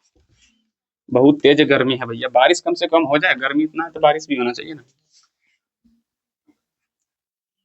चलो भैया दूसरा, ओ भैया चलो दूसरा। कितना लोग है जो दूसरा प्रकार का नाम बता सकता है? याद रखना, बताओ जनन के दूसरा प्रकार का नाम कौन कौन बता सकता है? याद रखियो भैया, मुकुलन। क्या? मुकुलन जनन। इसमें क्या होता है? आलू देखा, आलू आलू आलू देखा, आलू आलू के देखता ना, ऊपर में पूछ हरा हरा था, फिर उसको रोप दो, वही हरियर का बन जाएगा गाछ, और नीचे बना देता आलू। वही जनन को क्या बोलते हैं? मुकुलन जनन।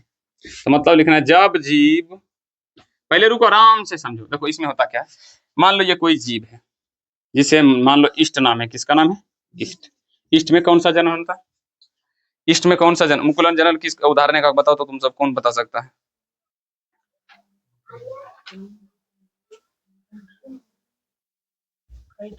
हाइड्रा है रे।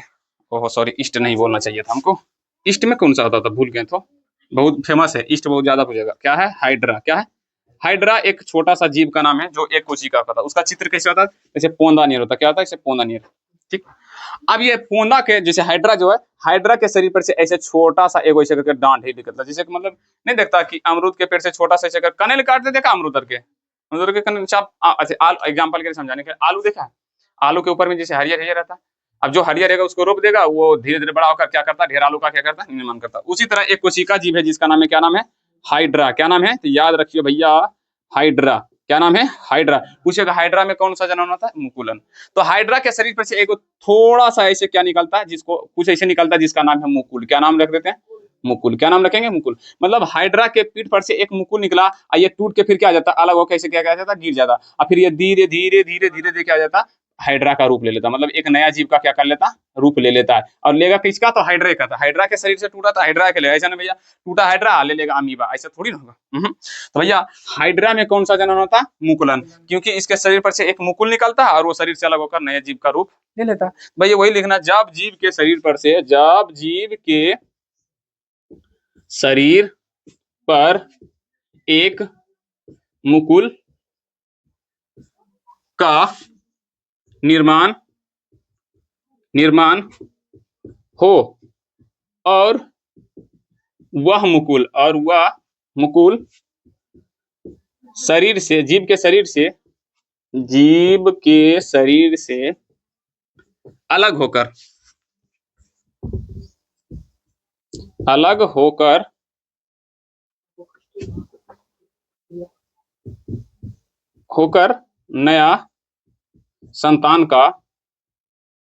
नया संतान या नया जीव का रूप ले लेता हो, तो जनन की इस क्रिया को क्या बोलेंगे? मुकुलन। कोई जनन की इस क्रिया को क्या बोलते हैं? मुकुलन जनन। क्या बोलते हैं? मुकुलन जनन। एग्जाम्पल में सिर्फ एक ही लिखना है जिसका नाम है हाइड्रा। पूछेगा हाइड्रा में कौन सा जनन होता है, तो याद रखना मुकुलन। अब बताओ अमीबा में कौन सा जनन? विखंडन या बहुखंडन? द्विखंडन या बहुखंडन? दोनों। पूछेगा पैरामीशियम में कौन सा जनन, तो याद रख खंडन। विखंडन खाली बोला, विखंडन। पैरामीशियम और क्या बोले थे, जीवाणु, प्रोटोजोआ, ये सब में कौन सा होता है? तो विखंडन। क्या होता है? विखंडन।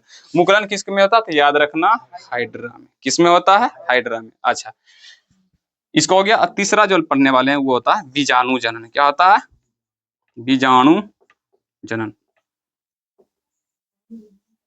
और चौथा पढ़ेंगे क्या सर जी? तो पुनर्जनन। पुनर्जनन। बुक थोड़ा सा बढ़ियो मेरे तरफ, तुम सब बहुत गधे हो। देख लेते कौन कौन पढ़ना है। अलैंगिक के बहुत प्रकार होता है, लेकिन कितना पढ़ना रहता है इसमें हम वो देख रहे हैं थोड़ा सा, ठीक ना। ठीक, मुकुलन पढ़ा दिए, पुनर्जनन यही लिए बोले थे कि बुक बस बोल दो रे। हम्म हम्म। चलो भैया आ जाते हैं, मुकुलन समझा दिए। पुनर्जनन, अभिजानु जनन। देखो अभिजानु जनन में क्या होता है, तो भैया कुछ ऐसे जीव होता है जो क्या करता, एक थैली का निर्माण कर गया। क्या? थैली का। जैसे कि मान लो जिसका नाम है, कहाँ गया वो बुक वाला, वो कहाँ गया, रुक जाओ एक मिनट रुक जाओ।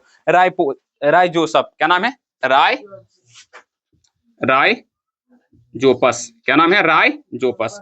ये एक ऐसा जीव है जो क्या करता है, हालांकि ये कभी भी तुम्हारा एग्जाम में नहीं पूछेगा, लेकिन फिर भी बता, यही नहीं बोले भैया पहले बुक में दिखा दो, तुम्हारे ये बुक में है ही नहीं, लेकिन अब लिख दिए तो बताना तो पड़ेगा ही पड़ेगा। चाहो तो लिख सकते हो, नहीं तो लिख भी लेगा, हो सकता है क्या पता मत ही घूम जाए, तो मान लो जो क्वेश्चन बनाने वाला हो वो इंटर वाला आ जाए, तो इंटर में ये चीज है तो हो सकता है वो दे दे, मत ही घूम जाए। इसीलिए एगो बस सिर्फ एक ही वो नहीं दिया, बाकी बस सब दिया हुआ, पुनर्जन्म भी दिया हुआ, खाली बीजाणु जनन नहीं दिया, इसीलिए तुम सब लिख ही लेना। देखो राय जोपस, नाम क्या है? राय जोपस। ये एक कोशिकीय जीव है। ये क्या होता, ध्यान से देखना, बीजाणु जनन ये क्या करता, अपने अंदर में एक थैली का निर्माण करता। किसका निर्माण करता है? याद रखना, थैली का। और उस थैली का नाम है बीजाणु, बीजाणुधनी, बीजाणुधनी। इस थैली का नाम क्या रहता है? बीजाणुधनी। और इसके अंदर में बहुत सारे क्या पाया जाता है, इसके अंदर में अपना जो होता है ना राय राय जोपस, ये क्या करेगा, अपना अंश डाल देगा, मतलब अपने कोशिका को धीरे धीरे, मतलब अपने से तोड़ के इस थैली में क्या कर देगा, इकट्ठा कर देगा, बहुत सारा ऐसे करके, बहुत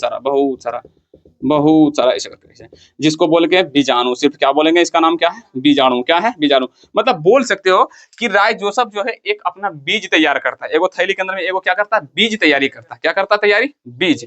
और जैसे ही थैली फटेगा, कब फटेगा, तो ज्यादा धूप गर्मी होगा तो ये थैली क्या जाएगा, फट जाएगा। अब जैसी थैली फटेगा तो ये बीज बहुत हल्का था, जो हवा में ऐसी क्या जाता, उड़ जाता है, हवा में ऐसे ही उड़ जाता, जो हमको दिखाई नहीं पड़ता। और ये हवा में उड़ जाके हर जगह बैठ बैठ के नया अपना संतान का क्या कर लेगा, उत्पत्ति कर लेगा। तो भैया बीजाणु जनन में क्या लिखेगा, तो लिखना है जब जीव एक बीजाणु थैली का निर्माण करके उसमें बहुत सारे बीजाणुओं को इकट्ठा कर देता है, जो कि अत्यधिक धूप होने के कारण बीजाणु थैली फट जाता है, तो सारे बीजाणु क्या करता है, हवा में उड़कर अलग अलग स्थानों पर जाकर अपना संतान, नए संतान का रूप ले लेता है, नए संतान का रूप ले लेता है। तो जनन की इस क्रिया को क्या बोलते हैं? बीजाणु जनन। लिखना क्या है भैया, लिखो जब जीव एक बीजाणुधनी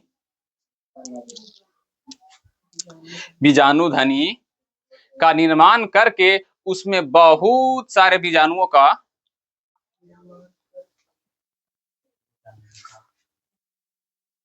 संग्राहक कर ले, संग्राहक मतलब इकट्ठा करे।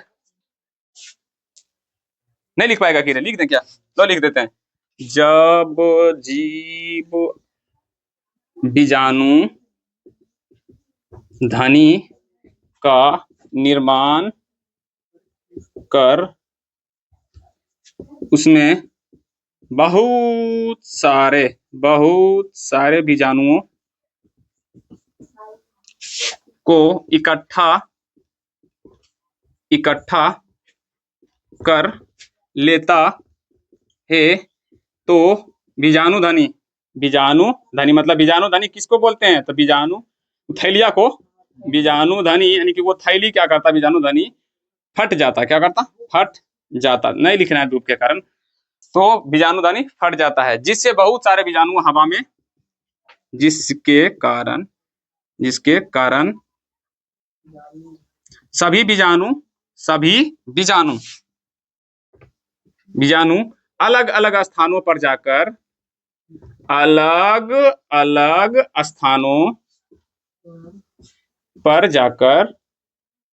नया संतान का रूप ले लेता है। जैसे हम लिख लेना राय जोसफ, एग्जाम्पल में लिख लेना किसके अंदर में होता है, तो राई जोपस। क्लियर?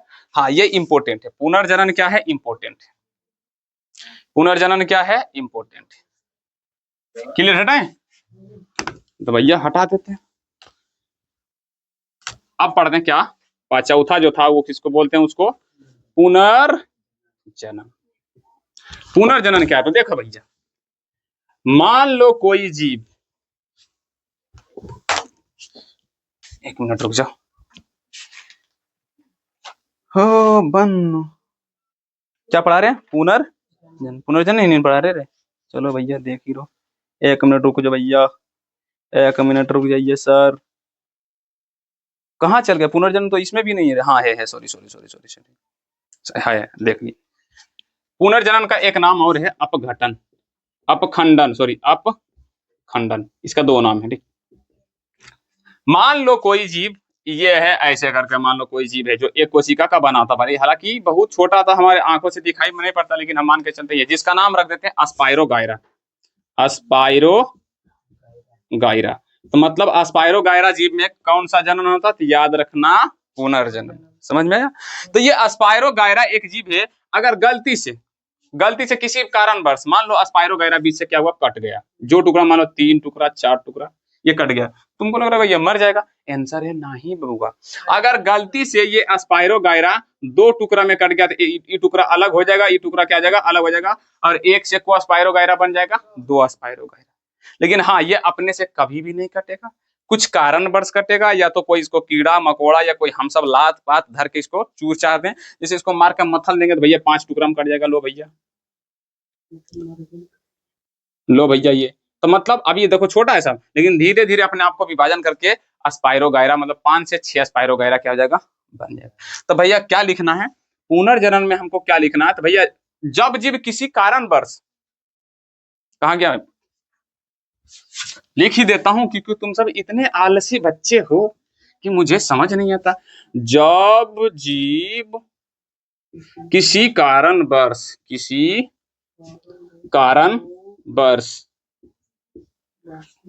2 या 2 से अधिक भागों में खंडित हो जाता है, चाली को किसी कारणवश खंडित हो जाता, क्या जाता, खंडित हो जाता, सब क्यों नहीं लिख रहा रे, हो जाता है, तो खंडित हुए मतलब टूटे हुए जीव, खंडित की जगह क्या लिख सकते हो,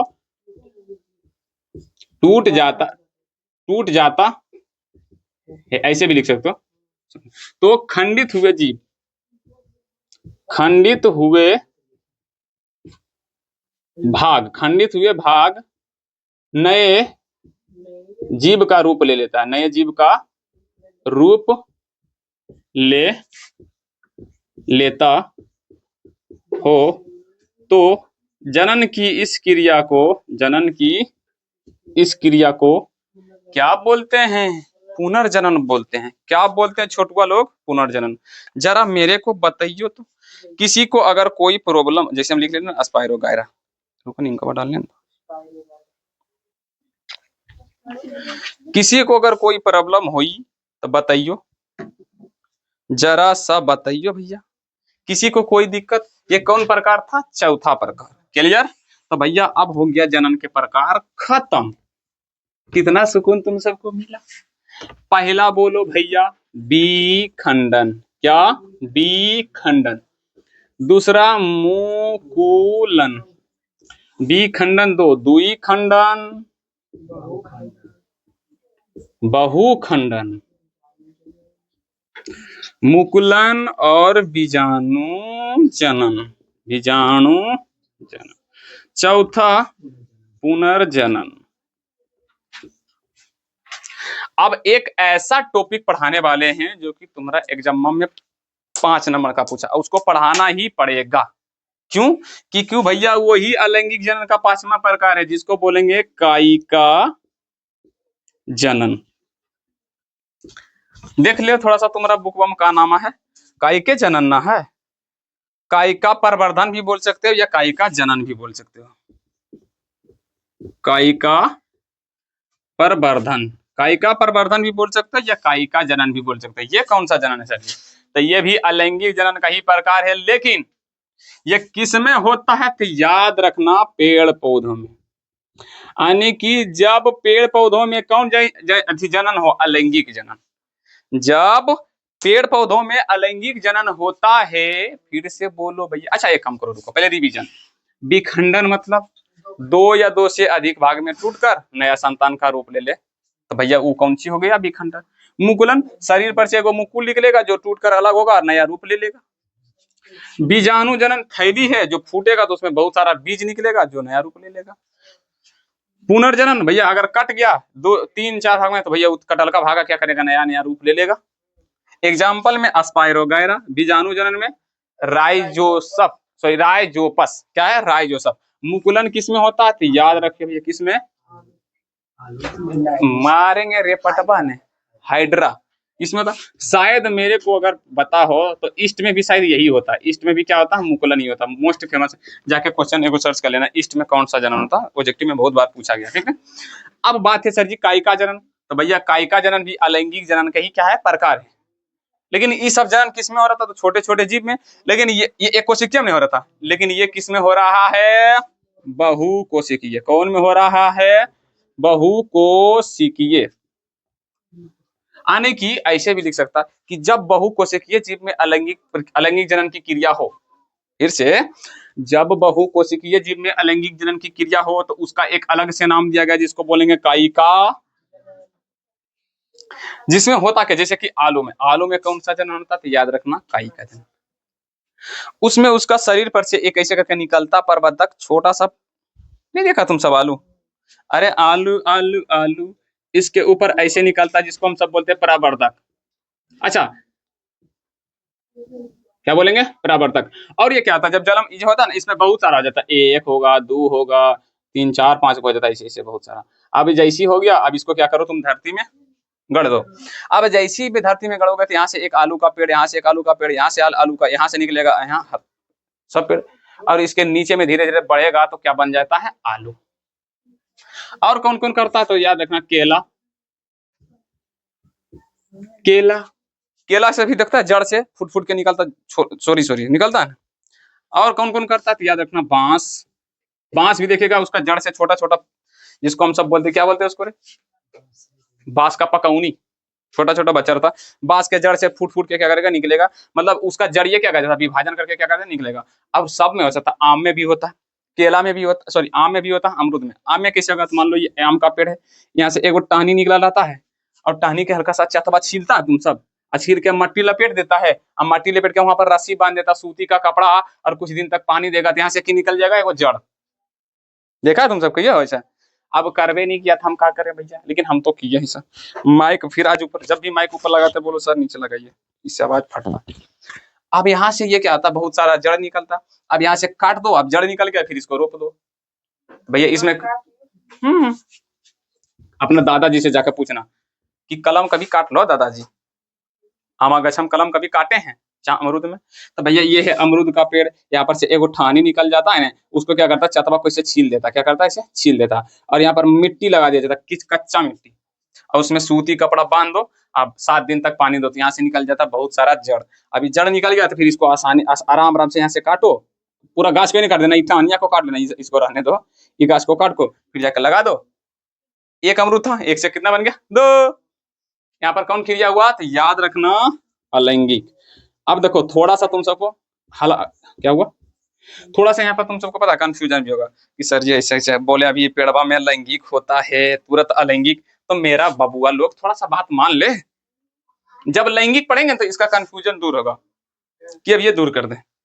देखो जिस पेड़ में फूल मतलब जिस पेड़ में फूल होता है, फूल देखा फूल, जिस पेड़ में फूल हो गया है, फुला रहा है, मतलब वो कौन जनन कर रहा है, लैंगिक जनन। कौन जनन कर रहा है, लैंगिक जनन। जिसमें फुलाता ही नहीं है वो कौन करता है, अलैंगिक जनन। तो यहाँ पर अमरूद फुलाया है, फुला के, अरे अमरूद बोले ये हाँ ले ली, अमरूद इधर पर फुला के, एक पेड़ से 2 पेड़ फुलाए, तो अमरूद का फूल यहाँ पर है, फूल मतलब फूला मतलब डम्बा फूल, ये नहीं फूल देना, जैसे गुलाब का फूल, गेंदा का फूल, सब देखता है वो वाला फूल। तो अमरूद का पेड़ फूल देता है ना, जब वो फूल दे रहा है तो मतलब वो समझ लो कि अपना वो संतान को उत्पत्ति कर रहा है। तुम सब देखा होगा फूल से ही क्या बनता, धीरे धीरे अमरूद, देखा है ना, धीरे धीरे फूल से किस में बदलेगा, अमरूद। और कैसे फूल से अमरूद में बदलता वो आगे जाके हम पढ़ेंगे, समझ में आ गया। फूल जिसमें आ गया वो कौन कर रहा है, लैंगिक जनन, और जिसमें फूल नहीं वो कौन कर रहा है, अलैंगिक। यहाँ पर फूल लिए, फूल से किए, इसमें कौन जनन हुआ, अलैंगिक जनन। केला में कभी फूल देखा, बांस में कभी फूल देखा है, उसका सूर्य धीरे धीरे पढ़ के ढेर समान बन जाता, समझ में आ रहा है।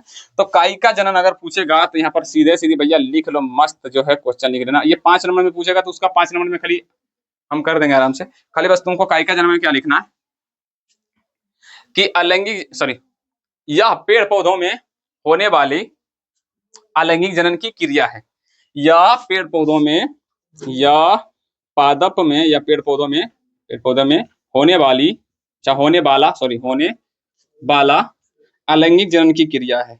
अलैंगिक जनन की क्रिया है जिसमें पादप के शरीर यानी कि पेड़ पौधे के शरीर पर से एक परावर्धक निकलता है।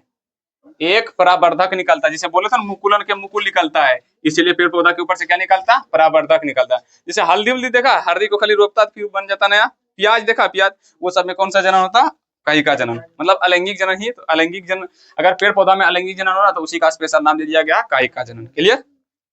तो यह पादप में होने वाला अलैंगिक जनन की क्रिया है जिसमें पादप के शरीर पर से एक परावर्धक निकलता है जो पादप के शरीर से अलग होकर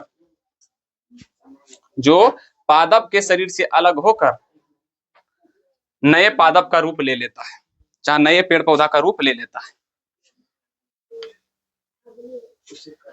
चाहे इसको और डिटेल से अगर तुमको समझ लिए हो ना तो और डिटेल से लिख सकता है कि जब पेड़ पौधे के शरीर पर से एक परावर्धक निकलता है और वो पेड़ पौधों के शरीर से अलग होकर नया पेड़ पौधा का रूप ले लेता है तो इस जनन की क्रिया को हम सब क्या बोलते हैं? कायिका प्रवर्धक। क्या बोलते हैं हम सब? कायिका प्रवर्धक। हम उम्मीद करते तुम सबको समझ में। जैसे आलू और में देखता ना, आलू को जब हम रोपते हैं उससे मुकुल निकलता है जो आगे जाकर एक पेड़ लेता है, नीचे में क्या देता है? 150 बन आलू। तो एक आलू से कितना आलू बना? 5-6 आलू। कितना आलू बना? 5-6 आलू। भैया जनन हो रहा है, ठीक नहीं? अगर ये अच्छा से देखो, इसको हम चाह रहे थे नहीं समझाना, क्यों? क्योंकि पहले हम लैंगिक तुमको प्रूव करवा देते हैं भैया कि हाँ पेड़ पौधा में लैंगिक जनन होता है, लेकिन भैया आप बोल दिया लैंगिक तो तुम कंफ्यूज हो गया। तो कोई बात नहीं, अगर ये 10% भी तुम सबको समझ में आया ना तो बस काफी है। लैंगिक जनन जब समझ जाओगे तो फिर तुमको 100% गारंटी देता कि हम ऐसे चुटकी बजाएंगे ऐसे और तुमको समझ में ये आएगा। फिलहाल तुम इस पर फोकस दो। 1 2 3 4 1 2 3 4 अलैंगिक जनन। पहले रिवीजन हो जाए। जनन क्या है? नया संतान का उत्पत्ति करना। कितने तरह से? 2 तरह से, लैंगिक और अलैंगिक। लैंगिक में 2 जनक रहता है, अलैंगिक में एक जनक। मतलब इसमें एक जनक मिलकर ढेर सारा संतान उत्पन्न कर लेता है, उसमें 2 जनक का, वो भी विपरीत होना चाहिए। एक नर है तो दूसरा क्या होना चाहिए? और जनक किसको बोलते हैं? तो जो हमको पैदा करता है उसको क्या बोलते हैं? जनक। अब तुम सब सोच रहे सर जी जनक तो पिता को बोला जाता है। भैया माता भी क्या है? जनक ही है। समझा? जितना हमको जन्म देने में हमारा पिता का भूमिका उससे कई गुना ज्यादा हमारी माँ का है। जो हमको जन्म देता है उसको क्या बोलते हैं? जनक। तो जो संतान का जनक है वो दोनों विपरीत होना चाहिए लैंगिक में, और अलैंगिक में दोनों एक ही होना चाहिए। क्या होना चाहिए? एगो। जैसे एगो अमीबा था तो 1 से 2 से 3 बन रहा था ना। तो अलैंगिक क्या शरीर है जिसमें एक जनक भाग ले। कई प्रकार के होते हैं। विखंडन, शरीर को तोड़ लेता है। मुकुलन, शरीर के ऊपर से एक मुकुल निकलता है और जो शरीर से अलग होकर नया रूप लेता है। और बीजाणु में तो वो एगो थैली का निर्माण करता है जिसमें बहुत सारे बीजाणु डाल देता है और वो फूट कर फिर ढेर सारा अलग छिड़ जाता है। बहुत सारा बीजाणु, मतलब बहुत सारा नया जीव का रूप ले लेता है। अब पुनर्जनन, मतलब पुनर्जनन का एक और नाम था अपखंडन। बोले थे ना, अपखंडन। तो मतलब इसमें क्या होता है? शरीर कई भागों, किसी कारणवश अपने आप नहीं टूटता, किसी कारणवश अगर टूटेगा तभी। जब कारणवश किसी को टूट गया, जैसे छिपकली देखा है, अगर पूछ काट देता फिर धीरे धीरे अपने आ जाता है ना, वहां कौन जनन हो रहा? पुनर्जनन। उसका पूछ का पुनर्जनन होना, छिपकली का नहीं। लेकिन छिपकली रियल में लैंगिक जनन करता है। उसका पूछ कौन सा जनन करता है? तो याद रखना अलैंगिक, क्योंकि उसका पूछ देता है धीरे धीरे विभाजन होता है। कि ऐसे मान लो पूछ का सदावा कट जाता है, पूछ से कटला से उससे कोई दिक्कत नहीं। जैसे मान लो हमारा शरीर का एगो अंगली काट देगी तो हम मर जाएंगे? नहीं मरेंगे। तो सेम उसी तरह छिपकली का भी एगो है, उसका पूंछ काट दो फिर से विभाजन करके नया बना लेगा। कहते तो बिछोती अपने जानबूझ के पूछिया काट देता है। जैसे मान लो उसका पूछिया पकड़ ले रहे हो, दाव ले रहे हो, वो अपने से काट के भाग जाएगा। अपने शरीर से एगो एसिड निकालेगा, वजह से एसिड अंदर से डालेगा, कट जाएगा। बस ऐसे कि वो जानता है अच्छा से कि भैया ये पूछ चल गया तो नया पूछ जन्म। तू जानता कि ये पूछ चला गया तो फिर नया पूछ आ ही जाएगा। इससे अच्छा भैया तुम क्या करा, उसको लग रहा कि भैया ऐसे चीपा है तो इसका मतलब तुम्हारा मकसद है हमको मारने का। इससे अच्छा काटो, भाग जो जीवन में रहेगा तो भैया दूसरे को पूछ जन्मा लेंगे। जीवन रहा तो दूसरे को पूछ जन्मा लेंगे, समझ में? इसीलिए भाग देता है। और देखिएगा धीरे धीरे वो क्या करेगा, कौन करता है? पुनर्जनन। उसका पूछ करता है, वो नहीं, उसका पूछ पुनर्जनन करेगा और एगो तो मर ही गया, दूसरा का क्या होगा? जन्म ले लेता है। क्लियर? कितना लोग को समझ में आएगा? अब देखो बार बार इसको याद करना। बस अलैंगिक जनन खत्म। अलैंगिक जनन खत्म। अब कल से जो पढ़ेंगे वो लैंगिक जनन पढ़ेंगे बढ़िया से डिटेल में। कल हम सब पढ़ेंगे अपना, कल से सीरियस होकर थोड़ा सा पढ़ेंगे। आज तो पेड़ पौधा ये सब, सॉरी, छोटका छोटका जीव के बारे में था, इसीलिए क्लास अच्छी लगो,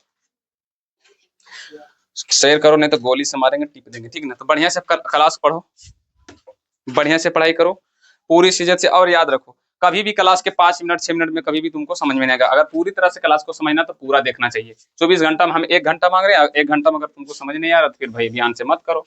क्लियर? तो मिलते हैं कल की क्लास में। लिए शेयर दिस वीडियो प्लीज। हाँ, गुड बाय।